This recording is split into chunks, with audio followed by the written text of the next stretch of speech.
Hello, everybody. Flor, you can take it away. Hi, everyone. I try to do this as fast and clear as possible because our schedule is full today. Welcome to another session of our Tuesday Times Roundtable. We are super excited to have you here. We have some important reminders. My name is Lorenzo Dominguez, Program Coordinator of the Office of Global Learning Initiatives. Again, I always forget to introduce myself. Yanni. Hello, everyone. My name is Yanni Simon, Program Manager over at the Office of Global Learning Initiatives. It's really a pleasure to have you with us today, joining a really important, interesting, and conversation. And I'm not going to give away too much more about that, but just for a few reminders about Tuesday Times, please mute yourself. This Tuesday Time Roundtables is recorded, and so we're going to post a recording on our YouTube channel. We encourage you to use your camera, but remember, it is not required to participate in this discussion. So if you don't feel comfortable, you don't have to. You can send your comments and thoughts and questions in the chat. And as usual, our Global Learning Medallion students earn 1 point for participating in our series. And you can check out the next one by going to go.fiu.edu/TTR. Flor, do you have any other reminders? Yes, so today we have a very important talk. And due to time constraints, we always want you to participate, but feel free to put your comments on the chat. If we don't get to your questions, please feel free to email us and email the presenter that I will introduce shortly. But please, yes, so we are short on time today, and this is a very important conversation. So today we have the name of our session today is called On the Tuesday Before, the Capital Idea of Me, with Professor H. Scott Fingerhut from FIU College of Law. And he's the Assistant Director of the Trial Advocacy Program. Professor Scott Fingerhut is a 3-time Professor of the Year who comes to FIU with more than 20 years of law teaching experience and nearly 30 years as an AV preeminent rated trial lawyer, devoting his practice to criminal defense and the defense of applicants seeking admission before the Florida Board of Bar Examiners and lawyers facing discipline by the Florida Bar. As a law teacher, Professor Fingerhut has served for over a decade as Assistant Director of FIU's Trial Advocacy Program. He began teaching trial in 1995 in the litigation skills program at the University of Miami School of Law, a position he held for 10 years. In 2000, he accepted an appointment in FIU School of Policy and Management, teaching criminal constitutional law and procedure, criminal law theory, law and social control, and judicial process and policy in the undergraduate and master's degree criminal justice programs. In 2005, he came over to the College of Law. Beyond campus and court, Professor Fingerhut has served and continues to serve in several executive leadership positions in various local and state committees, such as the chair of the Florida Bar Criminal Law Section and chair of the Section Certified Legal Education Committee, president of the Miami chapter of the Florida Association of Criminal Defense Lawyers, chair of the Dade County Bar Association Criminal Law Committee, and Dade County Bar designee to the Miami-Dade County's Mayor Mental Health Task Force. Professor Fingerhut received his undergraduate degree in American Government and Music from the University of Virginia in Charlottesville and his law degree from Emory University in Atlanta. Before entering private practice, he proudly served as a prosecutor in Janet Serino, Miami-Dade County State Attorney's Office. Professor Fingerhut is consistently ranked among the region's top criminal defense lawyers. A frequent lecturer and writer on liberty and justice matters, Professor Fingerhut is a published author and has won several awards due to his dedication and professionalism. In addition to Professor of the Year, he has twice received the FIU Law Pioneer Award, and 6 times he has been selected by the law school graduating class to hoot them at commencement. Furthermore, Professor Fingerhut is consistently ranked among the region's top criminal defense lawyers. We are so lucky to have you. Thank you so much for taking the time to engage us in this very important conversation. Thank you. Clearly enough about me. All right. So can we unshare this nonsense? All right, good. Thank you. And I can start sharing this. Okay. Because what I want to do for the hour is talk about you.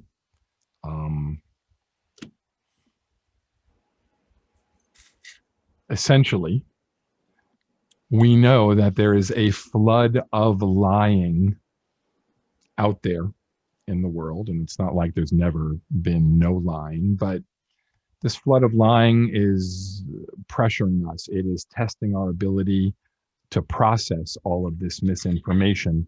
And when there is a playbook, there's a reason why disinformation, not just misinformation, works. When there's a playbook that is known for sowing fear and fomenting division in the average human being, which our university people are not, we need to be keenly aware of what's going on. There's this phenomenon called the Overton window, which is discussion about a range of ideas that are tolerated in public discourse. Right? Things are only viable within this narrow window of polite toleration, not just individual preference. So I'm very privileged and happy to be here. Dr. Fain is here. I saw him in the attendees.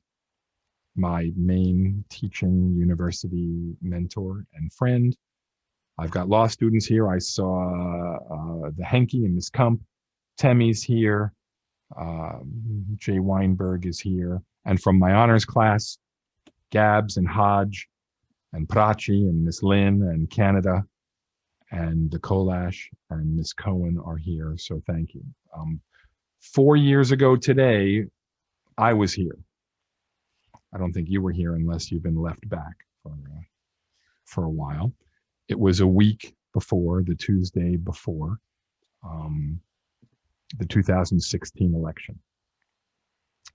And I wanted to spend time with my students at my university. I haven't been here since the 20s like Dr. Fain, and I didn't arrive when there was only one building on campus, but I have been here for 21 years. So 4 years ago today, I was here, and I wanted this slot. Whatever is going to happen, whatever is happening now, the election is underway. And whatever happens next week, we shall survive and we shall move forward. The question is how.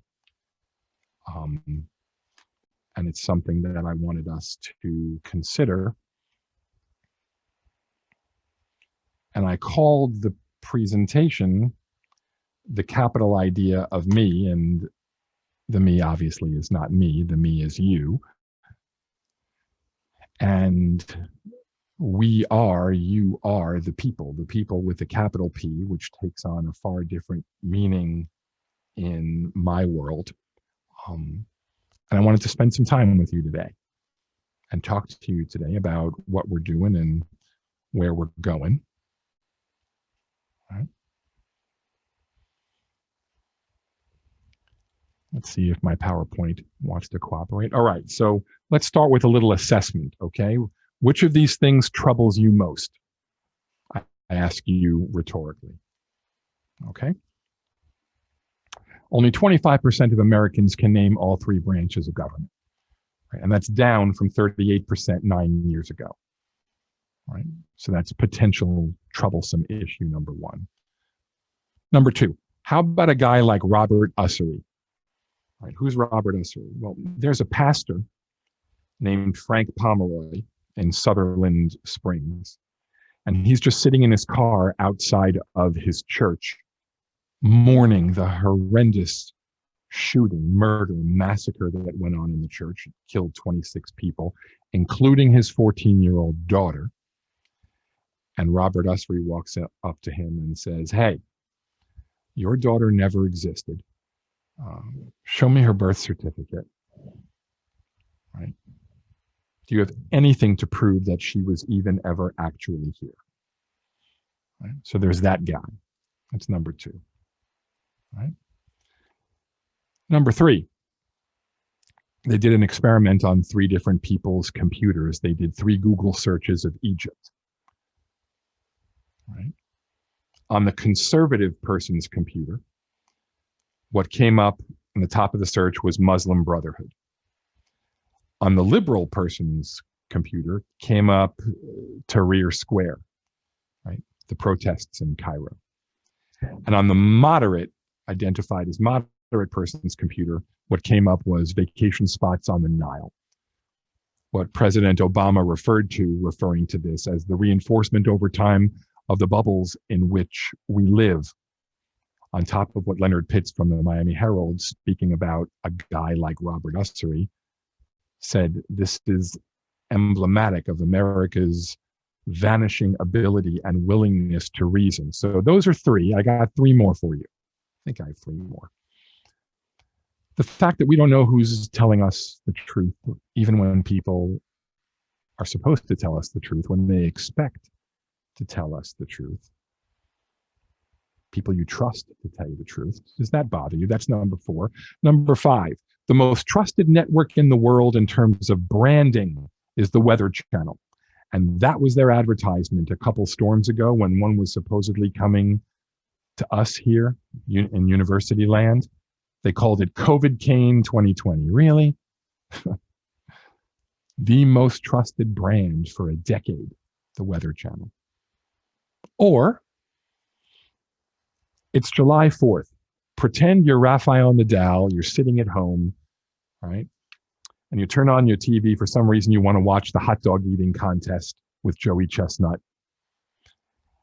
And ESPN puts up this graphic that both you, Rafa, and Joey Chestnut have 12 major championships, and Joey Chestnut is about to pass you with number 13. Of course, Rafael Nadal, with the French Open recently, has now tied Joey Chestnut again at 13. It's just a classic American graphic. Or, more than any of those things before, does it bother you that by day, President Lincoln freed the slaves, but at night, he kills vampires? Take your pick. It'll give you an idea of where we are. Wherever you stand, this is a call to arms. All right. This has not been an easy year, obviously. We don't have to tell one another that. And I don't know when we're going to be together again on campus. I don't know when there is going to be good medicine. I don't know when all the old people like me are going to be willing to bring you back to campus and make you sick, or get me sick, or let you take sickness home to make someone else sick, because this thing is no joke. But look at that guy standing in front of those tanks. Right? This talk today, the capital idea of you, is a call to arms. Right? It's not about policy. It's not about partisanship. Right? It's about the soul of fill in the blank.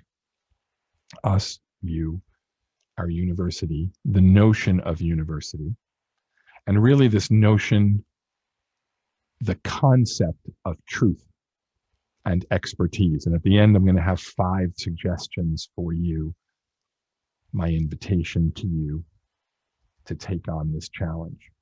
All right. Now, I give a version of this presentation to lawyers and judges all over Florida, who I like to, I hope, inspire a little bit as well to take back truth. The real title of the presentation is Taking Back Truth in an Age of Literal Truthiness. And so there are lawyers and judges who are lawyers, and we talk about being a democratic republic. Right? The Economic Intelligence Unit has issued a study that says America is in grave danger. It has downgraded our democracy from full to flawed, which means we have free elections, but ... A very polarized political culture, low levels of political participation, but maybe that's a corner we're genuinely turning. 60, maybe by today, 70 million people will have voted. 150 million people, half the country, are going to have voted, assuming their votes are allowed to be fully counted, which we already know is not going to happen. But general low levels of political participation, a serious decline in our institutions, government, media, university, newspapers, banks. We've been downgraded, right, to number 21. We're with Italy, Japan, France, and India. Number 1, by the way, Norway, Iceland, Sweden, then comes New Zealand, right? Then Denmark, Canada, and Ireland. In 89 countries, democratic norms look worse. Less than 5% of everyone on the planet lives in a fully functioning democracy. That's down from almost 9% 5 years ago, and a third of the world lives under a totalitarian regime. Only 19% of people in the United States trust the government most of the time.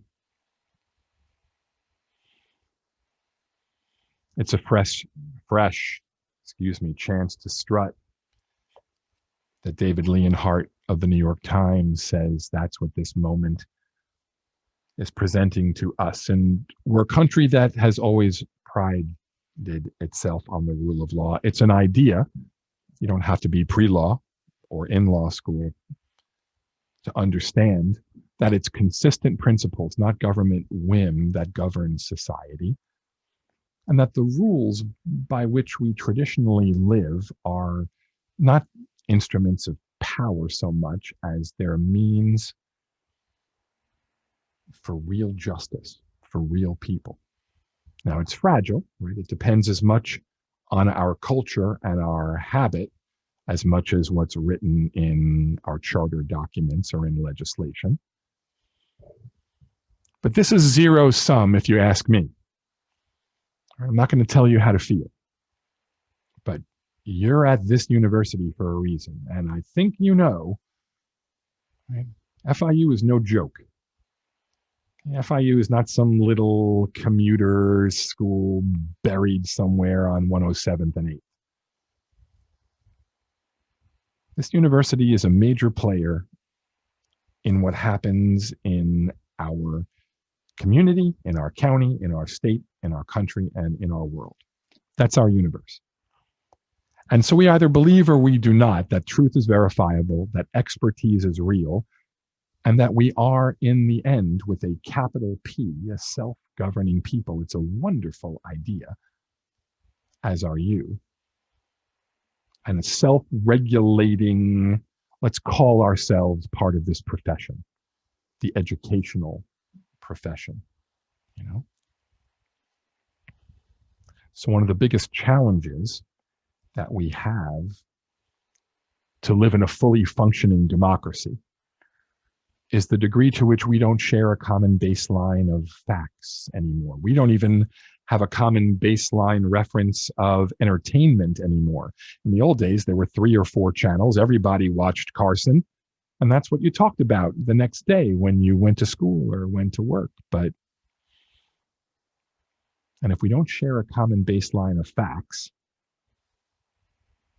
do things like this mean the same anymore? That's Senator Moynihan, Daniel Patrick Moynihan, formerly of New York. He was an advisor to President Nixon, U.S. ambassador to the UN and to India. He famously said, "Sir, listen, you are absolutely entitled to your own opinion, but you are not entitled to your own facts. That you're not entitled to." And Churchill is famous for saying a lie gets halfway around the world before the truth gets to put its pants on. And then you add technology to this, right? Internet, smartphones, right? Social media. How much smarter are we really for smartphones? It's like when you stop smoking, right? Do you actually live longer, or does it just feel like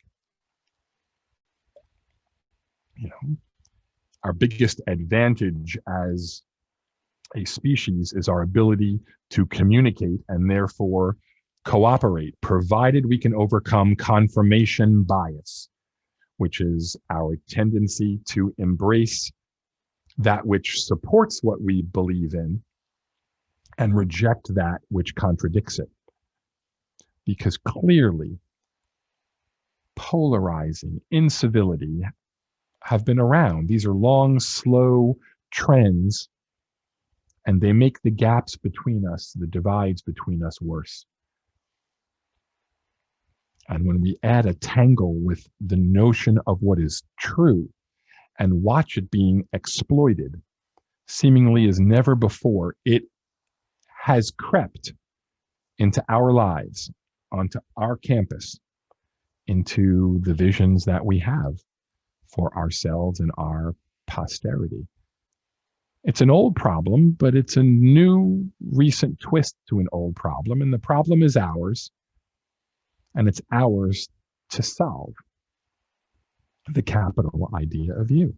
So is truth in our world a model that you would stand in front of a tank to protect? Would you put your body on the line? Right? Our answer has to be yes. The leadership has to be you. And there's no time like the present for us to start acting. That was February 26, 2017. You may have been watching the Academy Awards that night. That's when it was Moonlight, but Warren Beatty announced La La Land for best film. And that was a full page ad in the New York Times. And I'm like, what? Really? I needed to be told this? It's, the geological age we're in now of human dominance. It's called the Anthropocene. So this is referred to as the conceit of the Anthropocene. Right? It's not a lack of knowledge so much as a lack of humility. So did we need to be told this? Well, the next day, that billboard goes up. That's expensive real estate in New York City. I don't care how much money you have. Why is that there? And then the day after that, Elizabeth Colbert in The New Yorker, that was the cover picture for her article about why facts don't change our minds, was the title of the article. It was about the limitations of reason. And there's the guy anchored to stare straight at the ground. I haven't been skiing in a long time, but I remember when I was being taught, don't look down, the instructor would say, because if you're staring at the ground, that's exactly where you're going to go. Why facts don't change our minds. And Miss Colbert wrote, people believe that they know way more than they actually do. That didn't always horrify me. Didn't scare me then. But if you think about it, most people would rather go see that movie. They'd rather go see a reassuring lie than force themselves to deal with an inconvenient truth. That's not a luxury that you have. Not if you're going to be part of the people with the capital P. And it's an invasion, like a streaker. And I wanted to spend time with you today to make sure that we could do something about it. Whether you're a type A personality or type B, when I speak to the lawyers, okay, everyone's a type A personality. Right? We normally choose an adversarial model. Everyone gets to expert up, lawyer up. And out of that, the best truth or justice can come. Our legal system is based on legal, not actual, factual liability or guilt. What's relevant is what could be proved. And we're all engaged in advocacy that is geared to tilt. But that was in the legal atmosphere, in the legal domain for so long. This is a famous quotation from a criminal procedure case called Wade. And the Supreme Court admits that frequently what we do, what we allow, what the Constitution requires, has nothing to do with searching for truth. Okay. But we trusted lawyers to handle that in their sphere. All right. That's Lieutenant Frank Drebin. Right. All of this may not amount to a hill of beans for a lot of people, but as he said in The Naked Gun, a movie obviously none of you has seen, this is our hill and these are our beans. So what do you want to do about it? If our job, whether you're a STEM, pre-law, English, poetry, music, it's to captivate attention. It's to be heard, to have our presence felt and made known. The average attention span in the US has dropped to 7 seconds. It was 12 seconds 20 years ago. And by the way, the attention span of a goldfish is 9 seconds. So good for us. They have an award show now specifically for trailers, for 10-second trailers of movies. Really? Who are we dealing with here? That's who we're dealing with. My law students know this very well. Look at everyone. You have amazing seats for the lovely and talented Selena Gomez. Who's in the moment? Everyone has their camera out. They want to record the moment. The notion of allowing yourself just to be part of a moment is long gone. I remember my first concert, right? May 25th, 1976, third row, Madison Square Garden, Paul McCartney and Wings Over America. That was my first concert. No camera. I suppose I could have snuck in that one from the gas station, the plastic one that you cranked. And I remember to this day what it felt like, what it smelled like, what it sounded like. So, in whatever your discipline is, whether you're with me in honors or with me in the law school or not with me at all, if we prepare well enough and we persuade our audience, if we're passionate and well-intentioned about what we're doing, if we have a presence about us, if we're poised, calm under pressure, if we are sincerity and belief, we are credible, then we earn the trust from the audience and get the verdict, get the result that we are seeking. It's not the easiest way to get things done, but it's always been the best way that we've decided for one another. But telling the whole truth has never been, right, the rule. Right? We need to appreciate that before we launch into the second half of what I want to speak with you about. You know, there are righteous lies recognized in the Bible, lies that lead to truthfulness, right? To keep harmony between husband and wife, to protect your firstborn males, right? In Exodus, to hide spies in Joshua, right? There have always been lies. And saints may always tell the truth, but for mortals, living means lying. And if you went to that case on those pages 674 to 675, former Chief Judge Kaczynski has a magnificent passage on all the different ways in which we lie. Every day. Dr. House's #1 rule, that includes me, it includes you, is everybody lies. And if you don't believe me, you want the numbers? Okay, I wrote down the numbers. Ready? 60% of us can't go 10 minutes without lying. 80% of us lie regularly to our parents, 75% of us to our friends, 73% of us lie regularly to our brothers and sisters, 69% of us lie to our spouses. Men lie to make themselves look better. Women lie to make other people feel better. Women always better than men. We lie on average about 11 times a week. We lie for some reason more in January. Bearded men are apparently more trustworthy. 30% of us lie on our resumes. And for some reason, 30% of people lie about having seen The Godfather. Pretty significant numbers. Stephen Colbert coined this word truthy or truthiness. This is 15 years ago now. Who knew? Even 4 years ago today, who knew that the people with the playbook to try and ruin us, this portion of us, we're going to be given that much authority, that much airtime. Truth that comes from the guts, not from books. Wouldn't you like that to be a class? How'd you like to be tested on that? Forget the books. Don't study so much. What do you feel? What's your gut? The quality of preferring concepts or facts that you wish to be true rather than you know to be true. Post-truth was the Oxford Dictionary 2016 word of the year.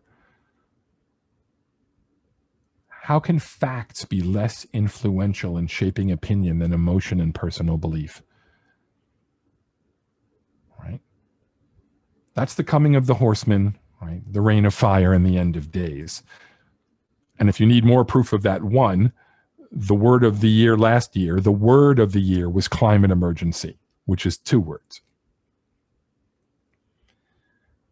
But the only other proof you need is Webster's dictionary, frayed at the edges.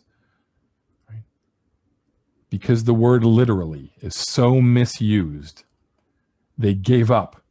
And now in the dictionary, the alternate definition of literally is figuratively.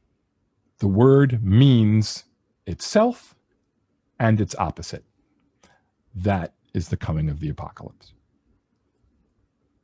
At least for a teaching nerd like me. So what's different now? Okay. Great Nike phrase, just do it. That's not what is weighing us down right now, because the phrase that weighs us down right now is just say it. Just say it. And it turns the swoosh on its head. And we need to do something about it. Now, no one has never not lied, but as David Remnick and the New Yorker writes, there is something really new under our sun, because if you have the playbook and you lie for all of those reasons, for the heck of it, to make a deal, to promote, to piss off, forget about verification or genuine belief of things, promise things which you know you can't possibly fulfill. And if you get found out, just change the subject or lie bigger. As Remnick wrote, inspiring equal parts awe and revulsion. Distract, deflect, divide. It is a playbook that works. That's why it's in the book. Right or wrong, fight. Because you know that for a huge chunk, controversy elevates message. And never, never apologize. And again, this is not new and it was always around, but you keep playing with this long enough and people die. You play with this long enough and people die. And that's whether I could show you a picture, right, of Angie, Valeria, and Oscar Martinez lying face down in the mud on the banks of the Rio Grande, father and 23-month-old daughter, drowned for no reason, trying to make it to the new world, or we just figure out who the next 250,000 people who are going to be, some of whom probably did not have to get sick and die from this virus. It is an official culture of an alternative reality. And we see it. Question is, are we going to let it happen to us any longer? It's fueled by social media. If you know your audience, if you know the playbook, you know that it's ratings gold. And it's what David French calls cultural pyromania. It's happening to us right now. And just look at the headlines. Take your pick. And mostly it's about truth being dead. That can't happen on a university campus. I can't allow the people to whom Dr. Fain and I entrust as your teachers to go out into the world as saps or victims or co-conspirators and willing participants. The president himself calls this truthful hyperbole. This is from his book, The Art of the Deal, that when you play to people's fantasies, people want to believe in the grand and spectacular. It's complete exaggeration. As his chief of staff just had to admit in a lawsuit about his tweets that they mean nothing. It's a very effective form of promotion.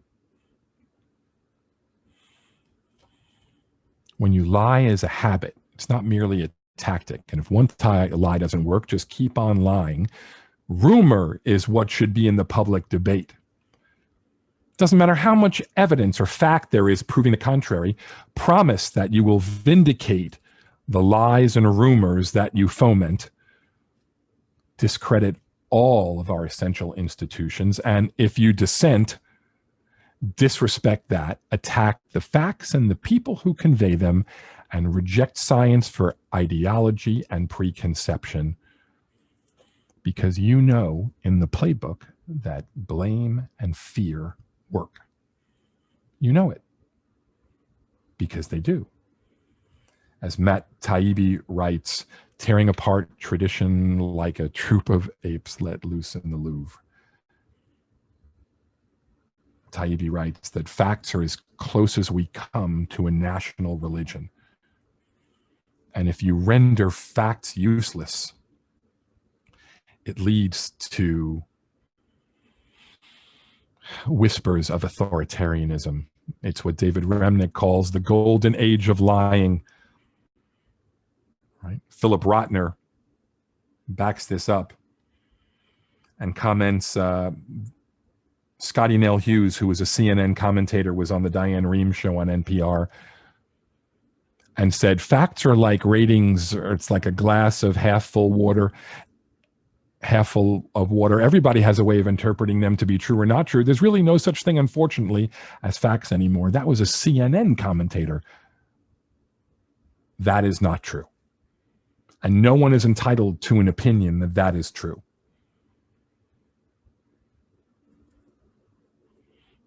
There is tolerance, which is right and just. But moral relativism doesn't work for me. Masquerading as tolerance. Facts have lost their relevance in public discourse.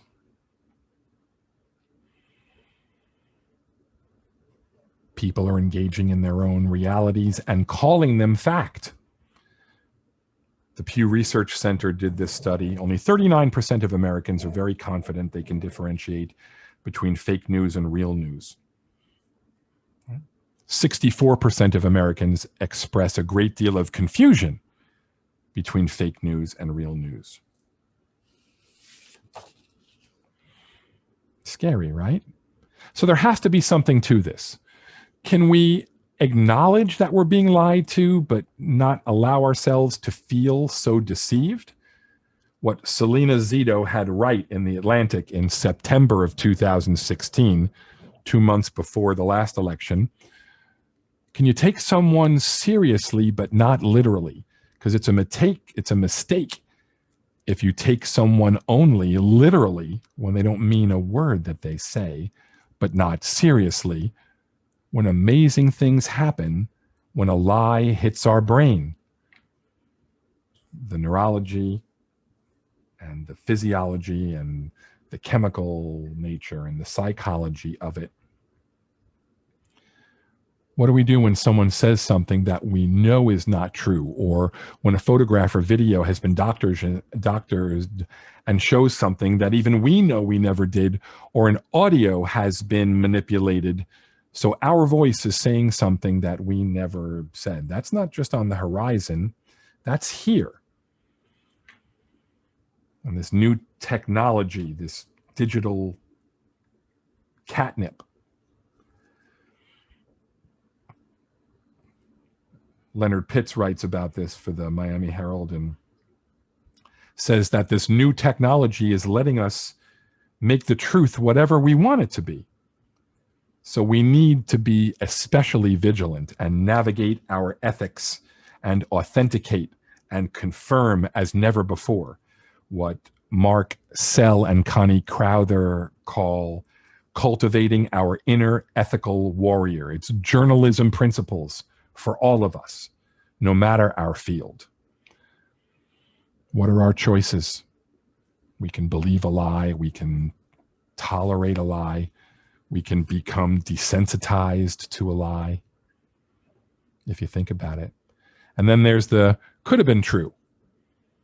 You know, someone may know a claim is absolutely false, but their supporters in the tribe, you know what? They're on my team. It's not that unethical to lie, especially when it's the right kind of lie, when it resonates within your own identity. So we soften, we obfuscate. The lie becomes just truthy enough to give the lie and the liar a free pass. The hypocrisy, of course, is that when we don't like the lie or the liar, then we ask, hey, was that true? But the norm is just enough to say, hey, it could have been true. Could have been. Everyone's entitled to their own facts. And even if we agree on the facts, we still find a way to come to different tribal-based moral conclusions about the dishonesty of deviating from that truth.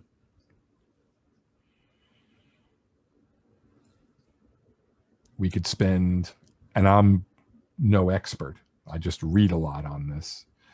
Maria Konnikova in Politico writes the seminal piece on this. When a lie hits our brain, I can sum up all of those things by telling you this. Lies are exhausting for us to fight, for our brain, for our mind. And if they resonate deeply enough with our sense of self, they are almost impossible to fully correct. Hear me. No matter how implausible, we inevitably absorb some of the lie. And by sheer repetition, they become marked on our brain as true. And of course, if we try and refute the lie, too often it only serves to solidify the lie. And when there's an emotional connection, the person who wants to believe the lie doubles down. This is psychological, right? It's not political. Psychological. Black lies, white lies, and blue lies, also great psychological studies. At age 3, the black lies, we discover that adults can't read our minds. So you can say, hey, he hit me first, or I didn't steal that, or whatever it is. And then by the time we're age 7, empathy and compassion enter, and we learn how to tell little white lies like, you know, hey, you're really funny, Dad, or those socks for Hanukkah were fantastic. Thank you.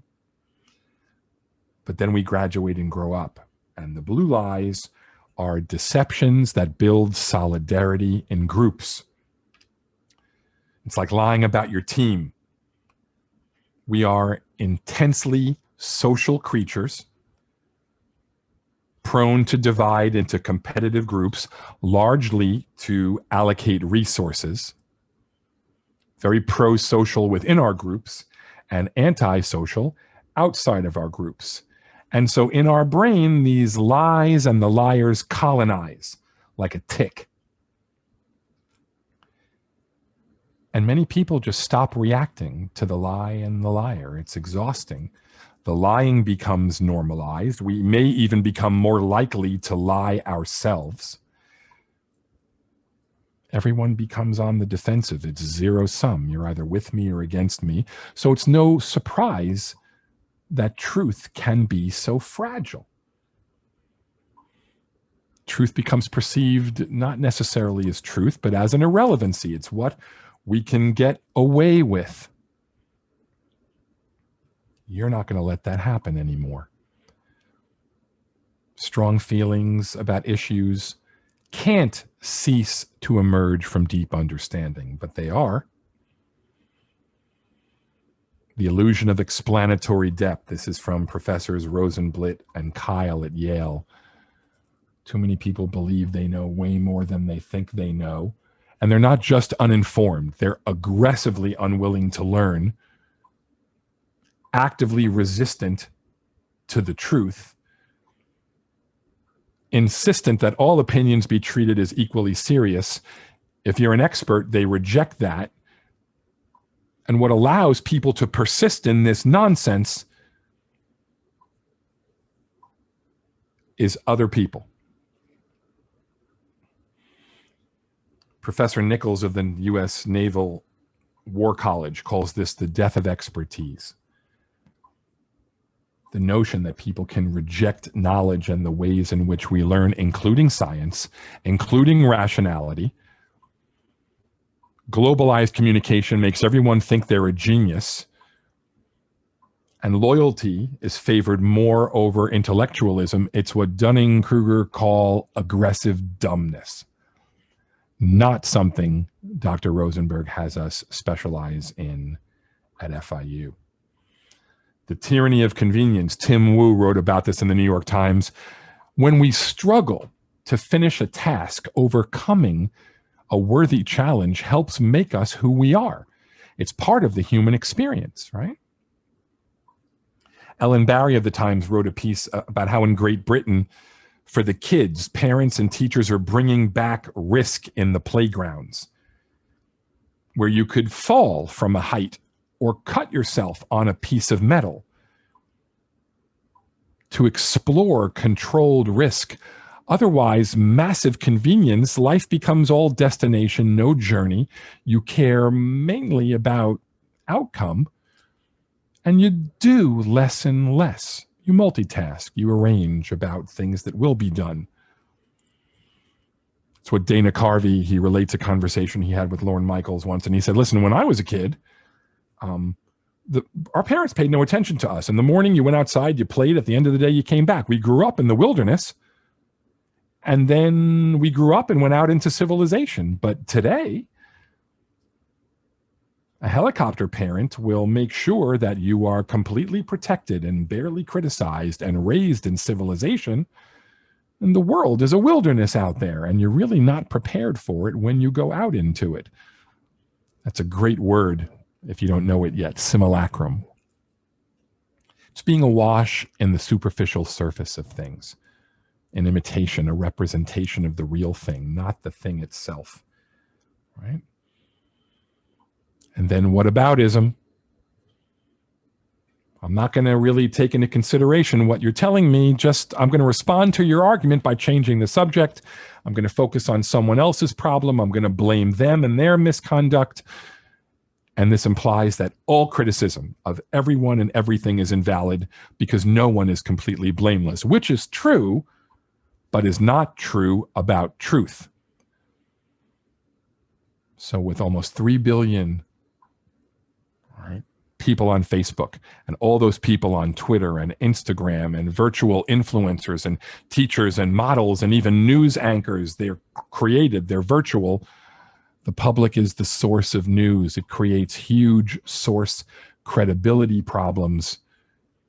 And how do you in your field persuade people if we're going to really allow this to be an alt-fact world? And probably the one thing that Roger Ailes got right at Fox is that he knew deep down that people don't really want to be informed. They just want to feel informed. So just say it. Just say it. Make them happy. Let them go back to their tribe. Just say it. And this has a profound impact on how we live, love, work, and die.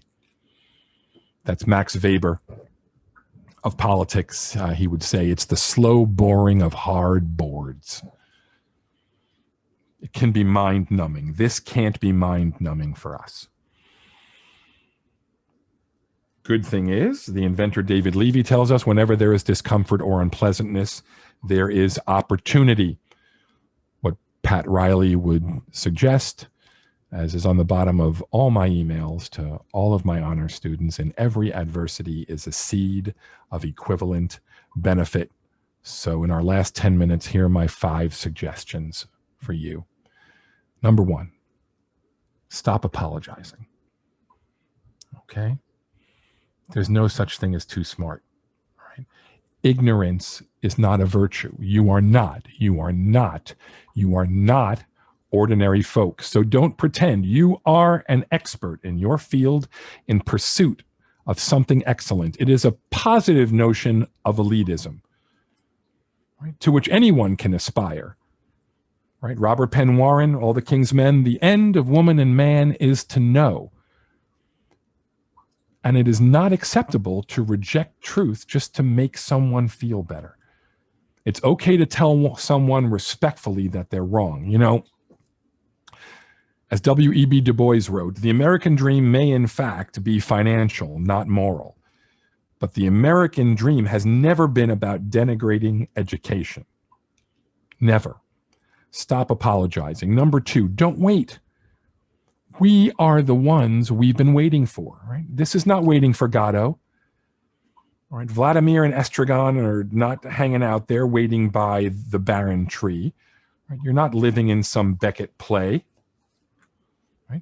Democracy is a system of government. It is not a state of equality. And just because we want people to have equal rights doesn't mean we have equal talents and abilities or knowledge, even on campus. Every person does not have the right to have their own opinion. The world, despite its iPhone ease, all right, although I persist still to hang on to my BlackBerry, the world doesn't function magically. If you don't have real experts, everyone is an expert about everything. And if everything and everyone is great, nothing and no one is great. Don't wait. That was all from Professor NICHOLS, and he continues, if you disagree with someone, it doesn't mean you're insulting them and you're not calling them stupid, and to correct someone is not to hate them. To refuse to acknowledge an alternative view, no matter how out there it is, that's not being closed-minded. But this competence is lacking in the public arena. The ignorant are demanding just as much proof and evidence just for sport, because we let them, because they can. And the unearned are yearning for the same respect and equality that you've genuinely earned. It's a therapeutic culture where self-esteem is too valued over achievement. And it subverts hope for real conversation and understanding. We don't all start from intellectual scratch, and the University of Google, as Professor NICHOLS says, don't count. And unless we get back on track, we're going to have stupider and less productive arguments every single day. 3, let's borrow from the STEM people, from the scientific method. All right? High confidence isn't enough. That's not objective proof.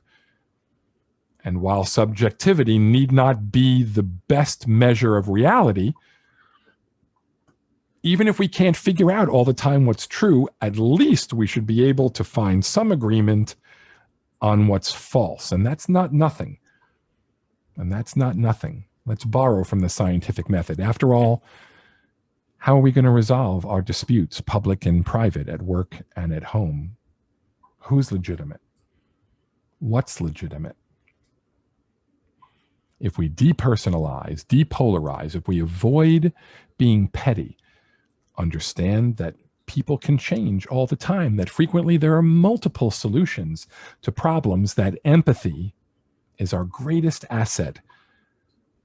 And as long as we remember that everyone together now, and even if they weren't smart enough to tune in to our little gathering today, we're all here of common purpose, and that's to be validated.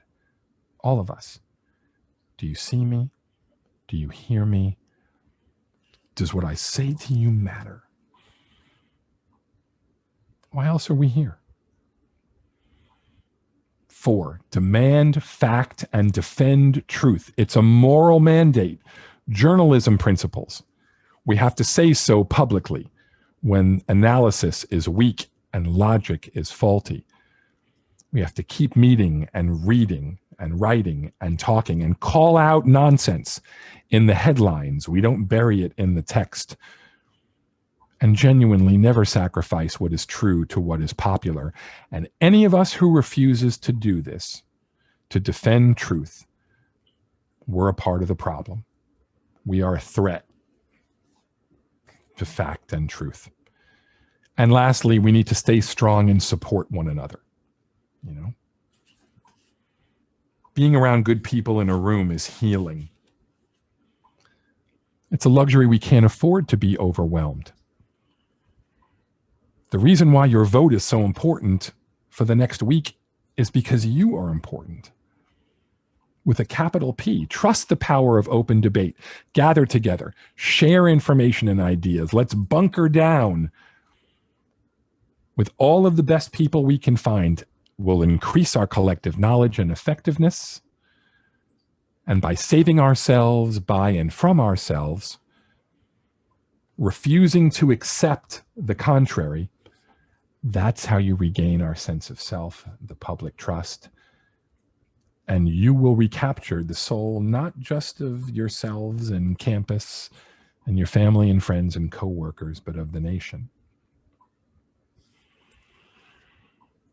Benjamin Cardozo in the Storrs lectures at Yale was calling on us. We need a body of defenders to protect us from assault and expediency and erosion and scorn and derision.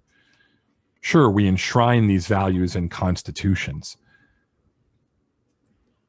I couldn't not be with you today, to be with my students today. 4 years ago, who the hell?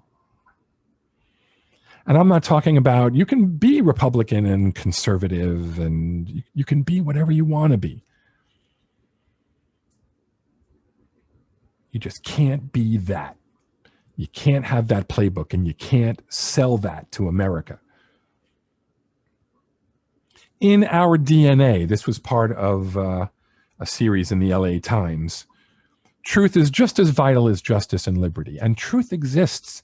It's independent of authority or popularity. And just like justice, just like liberty, the American slave knew it, Mandela knew it. It must prevail, and it will. The question is, what role are we going to play? We have to be devoted to that minimum, basic, common desire of truth, justice, and character. Truth, justice, and character.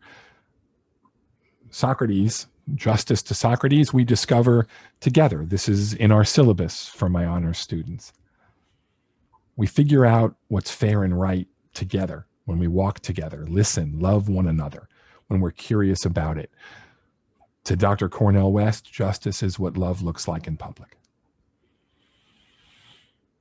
And you don't get to quote President Coolidge very much in presentations, but character is the only secure foundation of the state.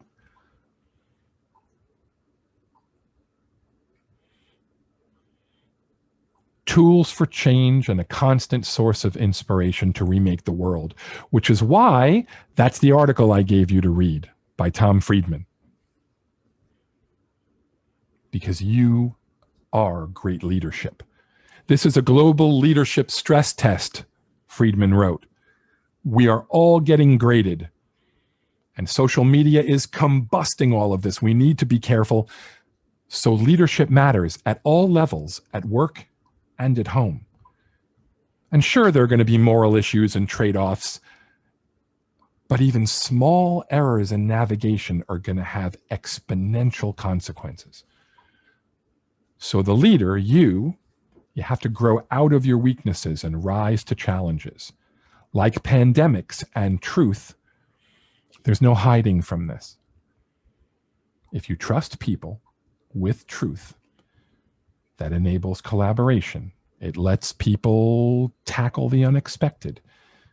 When we value values and principles, not profit or popularity. And if we can do that, we know that the true antidote to fear is not optimism. It's hope, grounded in reality, grounded in facts, data, humility. And the only alternative to that is betrayal. If we are exceptionally clear about our plan, if we are brutally honest with people about the risks, if we're utterly specific about our asks, and if we are constantly searching for doing better to form that more perfect union, if we're totally transparent about the road ahead, now we're leading. And if we go to extremes to protect the most vulnerable among us, the last, the least, the lost, the left out, and the looked over, as Professor Smith would say, and if we support those who are taking these risks to help get us home, now we're doing something. Now we're being we the people with the capital P. And a week before the election, I wanted to talk about this. And there's your proof, always. We got about 2 minutes left. Whenever you feel unsure, you take out a dollar bill and you flip it over, and there's the reverse of the Great Seal. And you see the 13 levels of the pyramid representing the 13 original colonies and states. Above the pyramid is God's watchful eye and the words annuit coeptus. That God favors our undertaking, the undertaking of a new nation, of the experiment. And if you look, the pyramid is unfinished, right? It's meant to be unfinished. America is an idea that has lit the world for 2 centuries. And it can again stronger, and it will again stronger, because to form that more perfect union, we're meant, among other things, to be in university and meet Tuesdays at 12:30. Read a New York Times article. Spend some good time together and know that we're on the right road. So this is my invitation to you. It's not a journey you have to take. I can't force you. But I do invite you to it, and I do invite it to you, but there's a buy-in. One last buy-in. It's not going to be easy. You're going to have a target on your back. This is like pushing molasses up a sandy hill. Right? But only you can make this decision for yourself. If this isn't the world that you bargained for, if this isn't the America right now that you bargained for, if this isn't why you came to university, if this isn't why you are taking out all those loans to go to university, if this isn't worth what you're putting your families through, if this isn't worth what you're putting yourself through, if this is not who you are,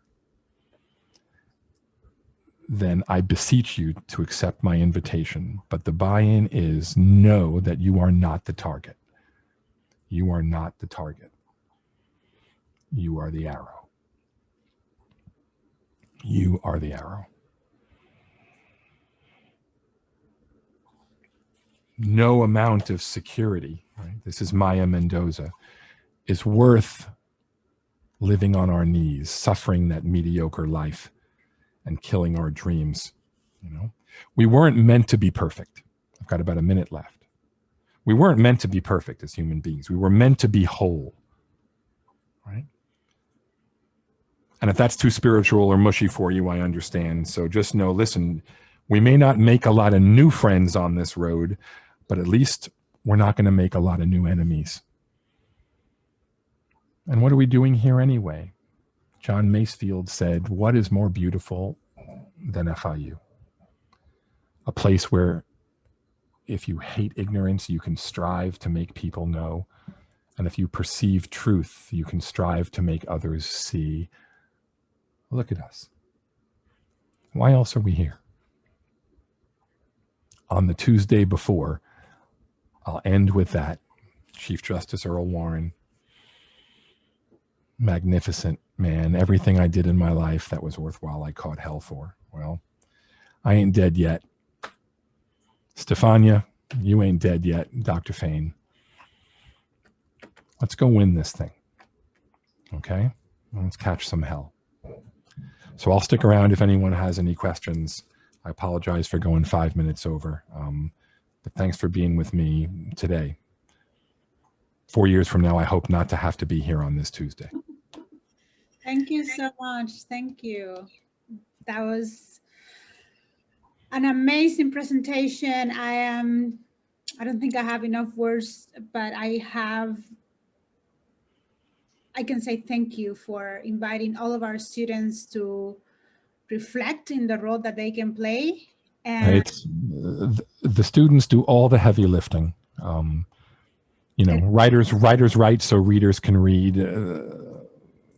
The only reason to be a teacher is to have them to, you know, to pay it forward. So there are 40 some odd of our students here, and that says a lot. So absolutely. We are over time now, so don't feel like you have to stay, but if anybody wants to stick around for just a few more minutes, and if you have any comments or any thoughts that you want to share, of course, we welcome those. Otherwise, I wanted to remind you really quickly that the Office of Global Learning Initiatives has sent out 3 separate voting guides with resources about how to participate in the elections. These are non-partisan voting guides. It's just about how to register, where to go, resources, events happening on campus. So if you need that, I'm happy to resend those to you. You can reach out to me. I'm going to put my email in the chat.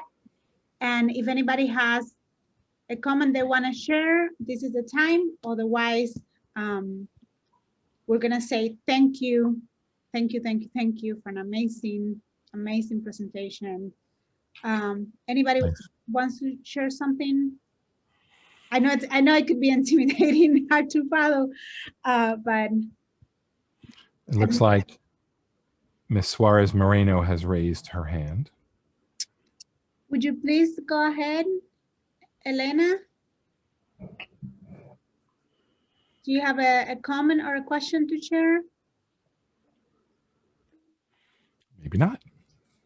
Maybe accidentally. Let me see who's still here of mine. Yeah. Lynn, Gabs, Jay Weinberg is here. I see. People are slowly signing off. Enrique's still around. Hi, Enrique.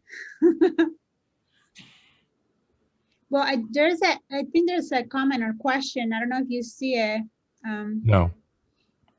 Dr. Fingerhut. It says, people have been lying to themselves and others to feel safe from the beginning of times. What makes you believe we can change that now? Aren't we inherently arrogant and modernization only exacerbates it?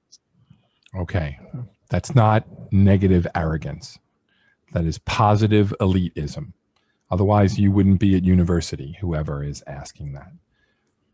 And it's never going to be 100% of anything or anyone, you know. Not everyone will agree that Steve's Pizza on 122nd and Biscayne is the best pizza in town, even though it clearly is. All right.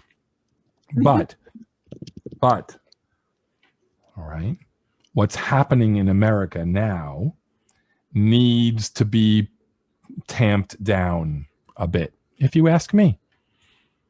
I like smart people who disagree, right? So the notion of capitalizing on a lack of truth, verifiable, objective expertise, and using that to make people feel unworthy, divided, less than, anxious, afraid. That's not my America. I'm not going to help that America metastasize. So I'm just playing my small part. It's whatever you believe in. It's a free country, at least it still is. Thank you so much. Thank you. I hope that answers your question, Sophia.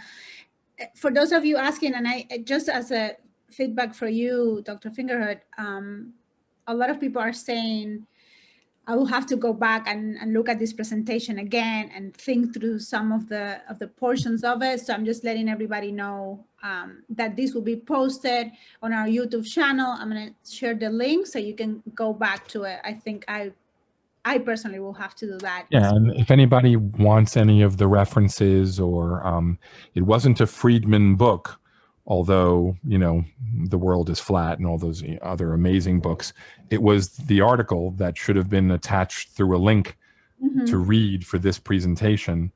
That's what I based the presentation on. So that's what I was referring to. But I have sources for all of that. All of the articles, just fingerhut@fiu.edu. Just send me an email and I'll shoot you whatever sources you'd like to dive a little deeper into. Fantastic. Well, I think we're getting ready to then say goodbye for today. Again, thank you so much for joining us. And yeah, hopefully we don't have to welcome you 4 years from now on the day before the election, the week before the election. But yeah, I don't want to be here for 4 years from now. You don't want to. Yeah, we hope that that's not the case. But in the meantime, you have given us a lot to think about and to reflect on and to realize our roles today, throughout this week, throughout the years to come. We'll see you all then next Tuesday, November 3rd, critical day for this country. We're going to have a Tuesday Times Roundtable, and we hope you can all join. And with that, I'm going to say goodbye. Thank you for joining. You have a great rest of your week. Bye, everybody.